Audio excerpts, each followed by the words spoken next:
Ở Colombia hồi chào. Cú thua xe à? Nhà xem hoa chờ. Sự mấy thoa. Hoa chờ. Ở Colombia hồi chào. Mấy phần nhiều.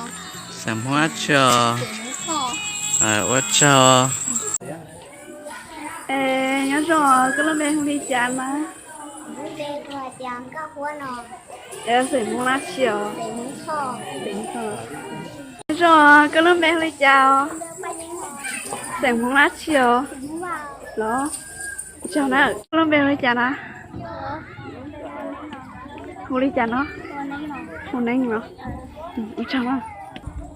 Xin đâu, Colombia không đi chào. Không đi chào nó. Dạ. Sẽ mua lá chiều. Sẽ mua không? Chào bà nào.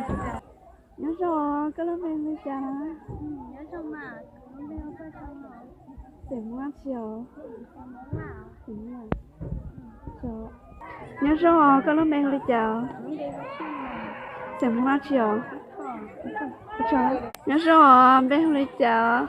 nhớ rồi Colombia Chào.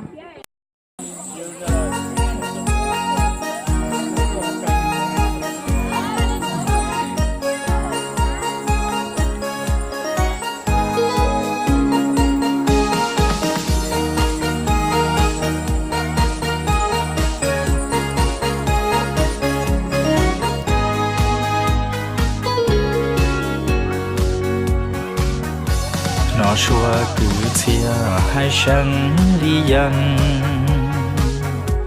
nó xua ba sân hay khó xia gì gõ răng gì giờ giờ xua nhầm bi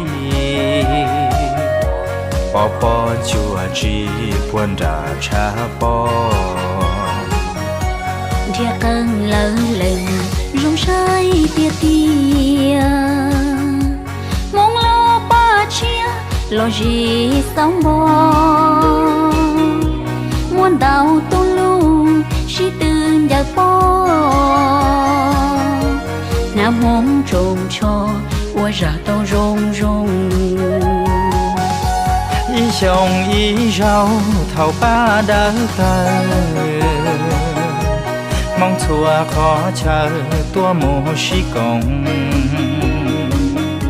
nó chia bé cháu đời bé hơi mong thua tù mong rong Lucia cao kia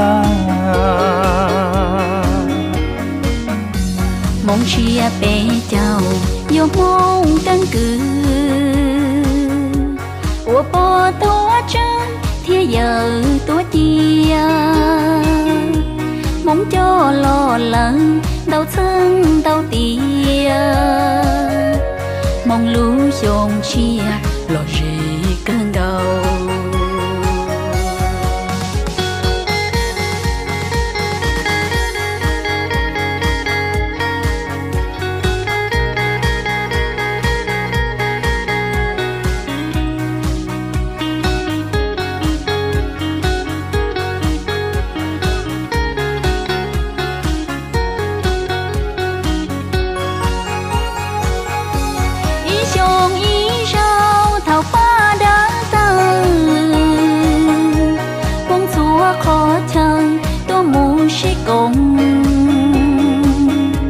nó chia bé nhau đời bé hai mong